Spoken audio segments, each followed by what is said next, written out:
Hi, I'm Lisa. And I'm Madison. And welcome to this week's adventure. Have you had a good week so far? I have, yes, you? Well, I've had a great week so far, and I'm excited to be looking at John 8 today.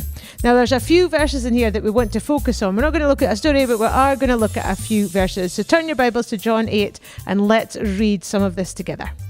Okay, first go to John 8, verse 12.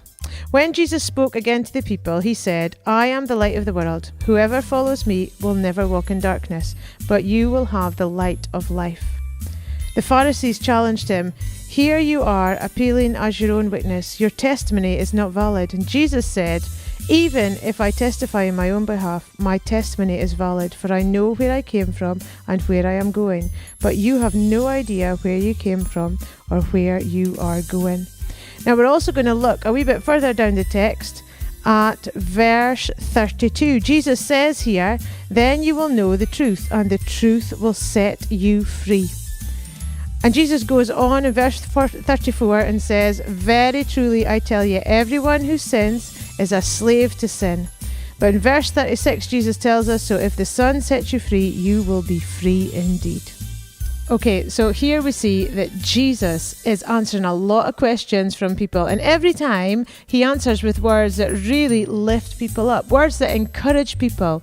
He tells people he is the light of the world, and if we follow him, that we won't live in darkness. I don't know about you, but I don't like being in the dark. I want to be in the light. He speaks about how we can be set free from our sin. And you know, it's great when you read the Bible that you see Jesus' words breathe life into us. Jesus' words encourage us. Jesus' words can be there to lift us up when we are feeling down. And can I encourage you to go through John chapter 8 and highlight the verses that really stand out to you, that make you feel better, that you know are truth and truths that you want to remember.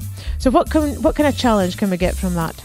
Okay, so my challenge to you this week, just as we read that Jesus speaks life in every situation, everybody he meets feels better after they've spoken to Jesus. And so I just wonder, ask yourself the question, do people feel that way after they've spoken to you? Are they encouraged, or do they feel a little bit discouraged? Do they feel that they've heard all about your moans and your groans, or do they feel that they've been built up through your conversation? So that's my challenge to you this week, to speak life into other people's lives.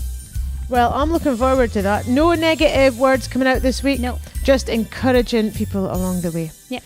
Great stuff. We'll look forward to seeing you next week. See ya. Bye.